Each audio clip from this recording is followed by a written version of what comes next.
Et nous sommes de retour en direct de Cosmetista Expo ici à Casablanca. Merci d'être toujours avec nous pour cette émission spéciale consacrée à l'univers de la beauté, du bien-être et de la cosmétique. Alors depuis tout à l'heure, on découvre, c'est vrai, ces nouvelles facettes, ou là, des différentes facettes de ce secteur qui évoluent énormément au Maroc, avec de plus en plus de marques, d'innovations et d'opportunités pour les professionnels. Et justement, pour continuer la discussion, on va maintenant parler du développement de l'industrie cosmétique marocaine, des enjeux du secteur et de la valorisation surtout du Made in Morocco. C'est très important d'en parler. Et donc j'ai le plaisir de recevoir Madame Hajar Inouz qui représente l'association Cosmem. Bonjour Madame Hajar et merci d'être avec nous aujourd'hui. Bonjour Imel. Comment ça va déjà? Ça va, ça va. Est-ce que tout va bien? Merci, ça va. Comment se passe la deuxième journée au salon Cosmetista? Très bien, je vois, machallah, il y a beaucoup de monde, il y a beaucoup de stands, donc c'est une famille qui s'agrandit. Effectivement. Alors, c'est vrai que le marché de la beauté explose partout dans le monde. Est-ce qu'au Maroc aussi, on observe de l'évolution? Exactement, et très clairement, le Maroc suit aujourd'hui une dynamique mondiale de forte croissance du secteur de la cosmétique et du bien-être. Donc le marché cosmétique marocain, il est estimé maintenant à environ 10 milliards de dirhams. Très bien. Et continue d'évoluer avec une croissance de plus ou moins 8%. Le taux de croissance mondial du marché cosmétique se situe à 6,2%. Très bien. Et donc le Maroc prévoit une évolution entre 8 et 10% à l'horizon de 2029. Donc il se place légèrement au-dessus du taux de croissance mondial. Porté par plusieurs facteurs, à mon avis, une population qui est jeune, l'influence du digital, les réseaux sociaux, l'évolution des habitudes de consommation et une attention beaucoup plus particulière du bien-être, de la confiance en soi, etc. Et l'image de soi, bien sûr. Donc, elle est devenue très importante, l'image de soi. Oui, hein. oui. On suit les tendances et ça fait partie. Voilà. Donc, la beauté, il ne se limite plus maintenant au maquillage et au parfum. Donc, il est devenu lié au bien-être global, à la santé de la peau, à la prévention et même l'équilibre de vie. Et donc, la part du marché la plus grande, selon les données qu'on a, c'est le skincare. Ah. Donc, c'est vraiment Ok, le skincare a dépassé quoi? Avant, c'était quoi? C'était le maquillage? Maintenant, c'est le skincare, la partie... la routine skincare, ciblée, on en voit beaucoup sur les réseaux sociaux. Donc, il y a longtemps, on parlait surtout des routines de hair care, etc. Maintenant, c'est vraiment le skincare qui est à la tête des produits consommés au Maroc. Très bien. Alors, vous représentez l'association Cosmem.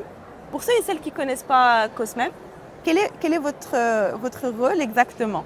Donc, la Cosmem, c'est l'association cosmétique Maroc. Il a été créé en 2017 avec 7 membres fondateurs. Notre rôle est de représenter, fédérer et défendre les intérêts, bien sûr, des acteurs du secteur cosmétique marocain, fabricants. On a des fabricants, des exportateurs, des distributeurs et des différents opérateurs de l'écosystème. Nous travaillons surtout pour défendre les intérêts, comme je viens de dire, communs de l'ensemble de nos membres, protéger le consommateur parce qu'il nous intéresse énormément. Oui. Soutenir aussi les autorités dans leur mission de développement durable du secteur, coordonner l'échange d'informations avec les organismes professionnels et les autorités de tutelle. Donc nous jouons également un rôle de sensibilisation et de dialogue autour des enjeux du secteur avec une vision tournée vers un écosystème beaucoup plus moderne, démocratisé et crédible. Et surtout compétitif à l'international. Oui, c'est vrai que c'est un secteur qui est en pleine expansion. Et est-ce que vous n'avez pas l'impression que le consommateur marocain, il consomme différemment les produits cosmétiques qu'il y a 10 ans?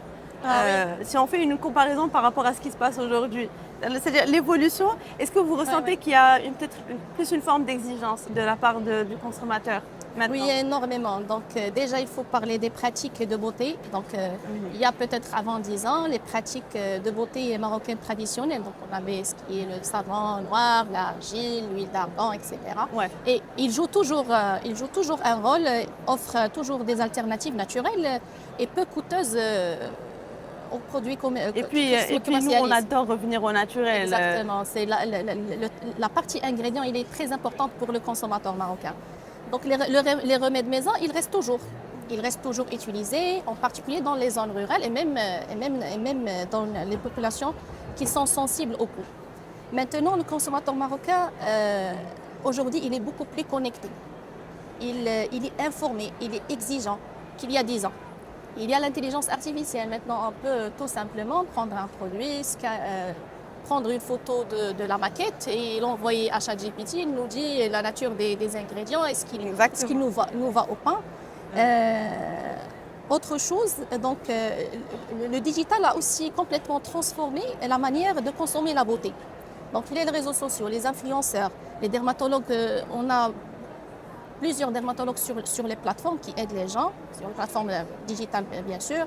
Il y a les applications d'analyse de la peau et même l'intelligence, comme je viens de dire, artificielle qui peut vraiment donner des solutions ciblées pour chaque personne. Surtout si on a des personnes, un consommateur qui est beaucoup plus informé, il sait très bien sa tranche d'âge, le type de peau, ses besoins. Donc là, vraiment, la consommation de la beauté, il est Et si on venait à parler des tendances qui dominent actuellement le secteur cosmétique, c'est-à-dire quelles sont les tendances actuellement qui sont vraiment à l'affût vous avez parlé du skincare. Exactement ce que j'allais vous dire, comme je viens de dire quand on a commencé. Donc aujourd'hui, vraiment, il y a une forte montée de skincare, la clean beauty, les produits naturels.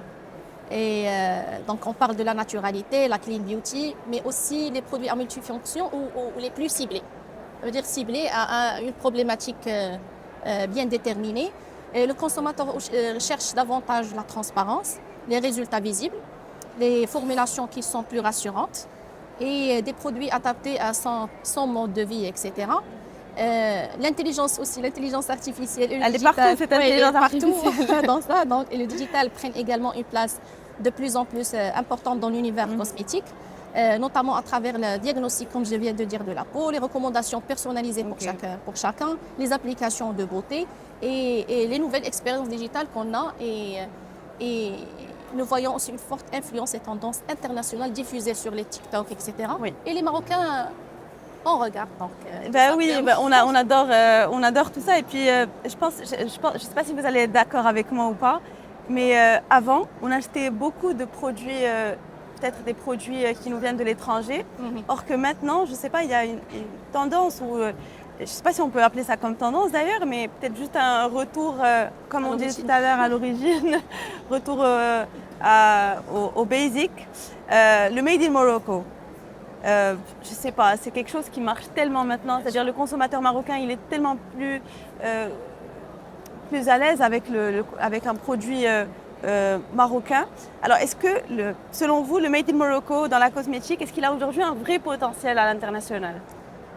Alors, franchement, le Maroc possède des véritables atouts pour se positionner. Les ingrédients reconnus mondialement, un savoir-faire historique, une identité forte et une position géographique stratégique pour qu'il devienne vraiment une plateforme régionale en cosmétique entre l'Europe, l'Afrique et le Moyen-Orient.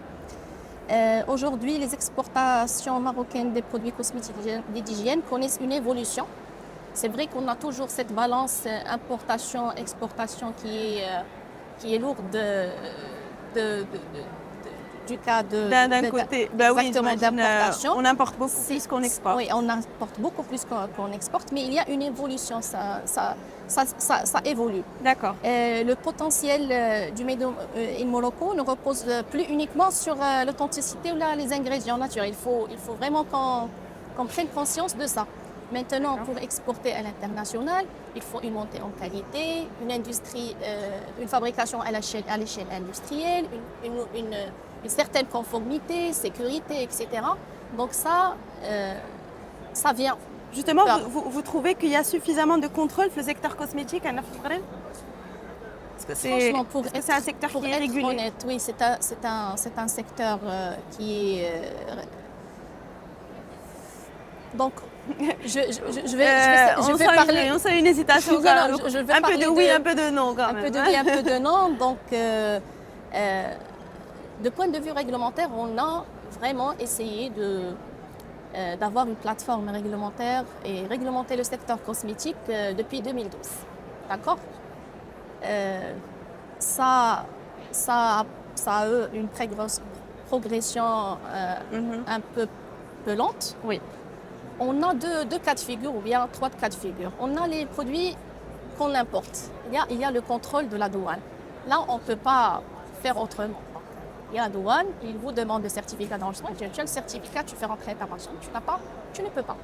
Maintenant, pour la fabrication locale qui est aussi réglementée, et normalement on suit les annexes européennes en termes des ingrédients, des restrictions, etc., on a les exportateurs qui doivent bien sûr avoir un certain niveau de qualité, de sécurité et de conformité pour pouvoir exporter. Et on a le reste, donc je vais vous dire au moins 90% qui sont alignés, qui suivent vraiment la réglementation. On a une minorité, surtout quand il s'agit des circuits vraiment illégaux. Ok.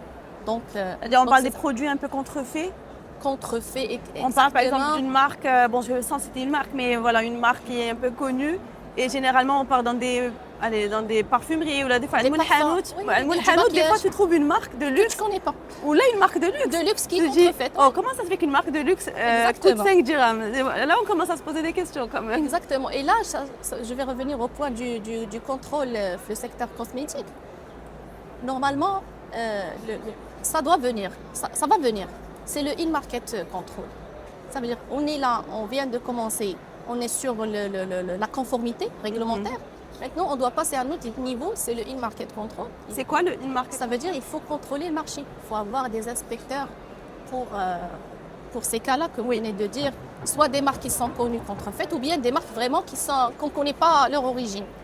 Et comment on fait alors pour protéger ces pauvres personnes qui subissent des abus comme ça? Comment on fait pour protéger les consommateurs face à ces produits contrefaits et à ces produits qui sont vendus illégalement au final?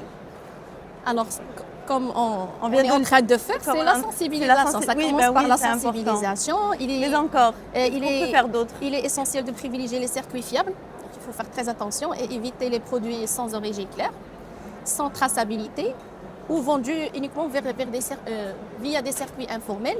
Il faut que le consommateur commence. Je pense qu'il a commencé déjà, mais il faut qu'on ait cette culture de vraiment lire le packaging. C'est ça. Un packaging, il n'est pas donné au hasard. Il faut comprendre. De point de vue réglementaire, on passe vraiment beaucoup de temps, pour valider les mentions légales sur un packaging. Donc l'industrie fournit un effort colossal pour faire sortir des packagings qui respectent la réglementation. Donc le consommateur, tout simplement, il faut lire, voir l'adresse du fabricant. On peut checker est-ce que ce fabricant existe. Et puis l'intelligence artificielle aujourd'hui, elle peut nous aider. Voilà, il peut te donner en 2 secondes vraiment l'historique du produit. Donc c'est la traçabilité idéale ou bien la conformité idéale. Avant qu'il ne soit trop tard, parce que comme on l'a mentionné tout à l'heure, on a reçu le docteur Samia Ousmane qui nous a expliqué certaines choses et que en fait très souvent on se retrouve avec des cas, par exemple en cosmétique où tu te retrouves avec des irritations ou avec des choses et tu te dis j'aurais dû lire en fait juste le packaging. Exactement, et chercher. J'aurais pu chercher et j'aurais pu éviter en fait. Et ça merci de citer ce point, Rimel, parce qu'il y a aussi le point de cosmétovigilance. Il faut que nos consommateurs marocains apprennent aussi à notifier les effets indésirables. Il ne faut pas se dire oui, j'ai la peau irritée, je vais faire ça et ça, je vais... D'accord, c'est pas grave. Non, il faut pas banaliser. Il faut pas banaliser. Il faut notifier. Oui. Il faut parler. Exactement. Ça va aider les autorités, ça va nous aider nous industriels aussi pour cerner ce. Exactement. On va passer à un autre point maintenant, Madame Hajar Inou. Je rappelle que vous représentez l'association Cosmem. Selon vous, dites-moi à quoi va ressembler le secteur cosmétique marocain dans 5 ou 10 ans? Allez, comment vous voyez l'évolution de ce secteur? Ça passe vite, by the way. C'est très bien. Donc, je pense que nous aurons un secteur, à mon avis, beaucoup plus structuré. Plus contrôlé. Contrôlé et surtout, j'aimerais bien le voir un secteur innovant, peut-être digitalisé davantage et tourné vers l'export. On va essayer d'avoir cette balance export-import. Le Maroc possède aujourd'hui les atouts nécessaires pour devenir, comme j'ai dit, une véritable plateforme régionale. Donc nous verrons probablement davantage de production locale, plus d'innovation, plus de marques marocaines à l'international, mais aussi une évolution importante du Market control. control et de la surveillance du marché. Très bien. Qu'est-ce qui vous rend optimiste, Madame Hajar, aujourd'hui dans ce secteur? Si vous devez retenir peut-être une chose qui vous rend optimiste. Moi, franchement, cette évolution globale du secteur, surtout l'énergie des entrepreneurs marocains. Franchement, tu le sens. Tu sens cette énergie et l'émergence d'une fierté nationale autour du Made in Morocco. Et ça crée une dynamique collective. Nous voyons émerger une nouvelle génération de marques beaucoup plus ambitieuses, créatives et conscientes des enjeux de qualité, comme je viens de dire, de l'image de la marque, de l'innovation, etc. Il y a aussi ce côté conformité dont je viens de parler, qui est vraiment en pleine évolution. Très bien. Et on est, bien sûr, la COSMEM, elle est là pour soutenir les autorités, pour supporter, pour jouer aussi un rôle dans la réglementation du secteur. Donc ça me rend important. optimiste, Ça vous rend optimiste. à vrai dire, par rapport à ça. Mais du coup, on l'est nous aussi. On est nous aussi optimistes. On a une tradition, le live stream de Cosmetista Expo, c'est que vous avez le mot de la fin. On veut bien finir sur un petit conseil simple pour mieux consommer la beauté aujourd'hui. Alors moi, personnellement, là, je vais parler en tant que Hajar. Allez-y. Et donc, pour moi, la beauté commence de l'intérieur. Oh, D'accord. c'est très beau. Il C'est faut très la bien créer, dit. oui, C'est il très faut bien la dit. créer. Il ne vient pas uniquement des produits, il est lié spécialement à notre rythme de vie. Mon premier conseil, c'est il faut essayer de baisser ce rythme de vie. Baissez votre rythme. Prenez soin de votre cortisol pour ne pas avoir des boutons, des rougeurs et des... Gérez votre stress et s'hydrater. C'est vrai que c'est Donc, important. c'est important. Après, pour la consommation, il faut privilégier la protection contre les UV, avoir une bonne hygiène de vie et ensuite, il faut vraiment consommer la beauté d'une manière consciente. Il ne faut pas oublier que le produit qu'on consomme, on le consomme fréquemment, quotidiennement et d'une manière répétée. Récurrente. Donc, il faut tout d'abord connaître sa tranche d'âge, connaître sa peau, connaître ses besoins. Une femme de 20 ans, elle a des besoins, pas comme une femme de 50 ans ou de 40 ans. On ne commence pas le skincare à 9 ans, s'il vous plaît. Faites attention à vos enfants. Ah oui. On ne commence pas un skincare. Vous recommandez, pour des enfants de 9 ans. de commencer le skincare à partir de quel âge? Selon le besoin, c'est à partir de l'âge où les hormones commencent à avoir un effet, un impact sur la peau. Oui, il faut commencer par l'essentiel. Donc, Très bien. et surtout ne pas laisser influencer uniquement par les tendances virales qu'on voit. Le rétinol, il n'est pas pour les jeunes. Donc les tendances virales ou les promesses marketing, il faut être conscient, il faut chercher, il faut lire le packaging et s'hydrater. C'est très important. Merci beaucoup, Madame Hajarino. C'était un plaisir. Merci d'avoir été avec nous. Merci d'avoir partagé votre vision et votre expertise autour de l'évolution de ce secteur, du secteur cosmétique au Maroc. Quant à nous, on va faire une petite pause très rapidement et on revient juste après ça. À tout de suite.